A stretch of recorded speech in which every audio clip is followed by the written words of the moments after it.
Hello friends, welcome to my channel. இன்னைக்கு மாங்காய் ஊறுகாய் எப்படி செய்யலான்ட்டு பார்த்துக்கலாம். புதுசா பாக்குறவங்க பெங்களூர் தமிழச்சி ஹோம் மேக்கருக்கு சப்ஸ்கிரைப் பண்ணி பாருங்க. கூடவே பெல் பட்டனை நீங்க ஆன் பண்ணி பார்த்தா நான் போடுற அடுத்தடுத்த வீடியோ உங்களுக்கு நோட்டிபிகேஷனுக்கு வரும். இப்ப எப்படி செய்யலான்ட்டு பார்த்துக்கலாம். வாங்க வீடியோக்குள்ள போலாம். இன்னைக்கு நான் தோத்தாபுரி மாங்கால தான் செஞ்சுக்கிற ஊறுகாய். உங்களுக்கு தேவை இருந்துச்சுனாக்கா வேற எந்த மாங்காய்லனாலும் இதே மெத்தட் வச்சு செய்யலாம்.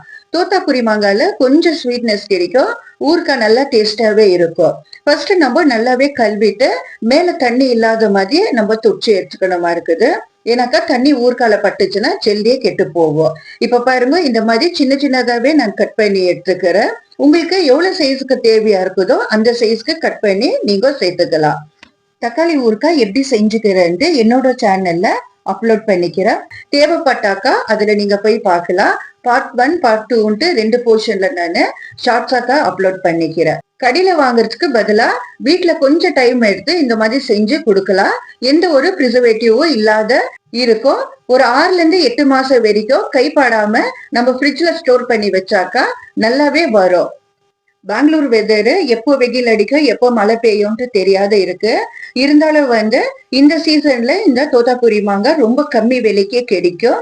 கேஜி 30 to 35 ரூபாய் தான். அதனால இப்பவே நம்ம போட்டு வச்சுக்கலான்ட்டு இந்த ஊறுகாவை செஞ்சுக்கிறேன்.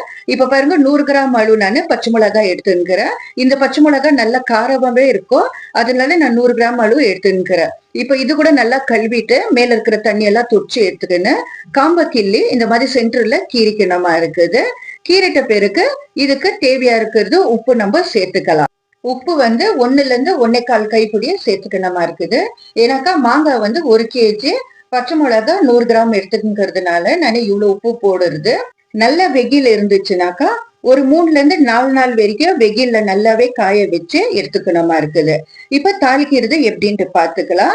1.25 ஸ்பூனு வெந்தயம், 1.25 ஸ்பூனு கடுகு. ஸ்லோ பிளேம்ல தான் இது நல்லாவே வெடிக்கணுமா இருக்குது. கடுகு வெந்தயம் ரொம்பவே வதக்கிடக்கூடாது, ஏன்னாக்கா கசப்பு தன்மை வந்துடும். இப்ப பாருங்க, நல்லா சில்லுன்னு ஆயிட்ட பிறகு நைஸா இது பவுடர் பண்ணி எடுத்துக்கலாம்.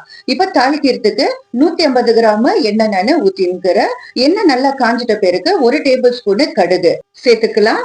கடுகு நல்லா வெஞ்சு வந்த பிறகு ஸ்டவ் ஆஃப் பண்ணிட்டு அந்த எண்ணெய் சூட்டுலயே 2 டேபிள் ஸ்பூனு காரத்துக்கு மிளகாத்தூள், 1 டேபிள் ஸ்பூனு கலர் கோசரம் காஷ்மீரி சில்லி பவுடர் சேர்த்துக்கிறேன். இப்ப பாருங்க, மாங்காய் நல்லாவே வெயில ஒரு 3 நாள் ஊற வச்சு எடுத்துக்கிறேன்.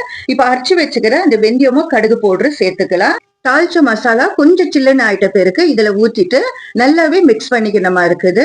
நல்லா மிக்ஸ் பண்ணிட்ட பிறகு ஏதாவது ஒரு கண்ணாடி பாட்டில்ல போட்டு நம்ம ஒரு 6 to 8 மாசம் வரைக்கும் யூஸ் பண்ணிக்கலாம்.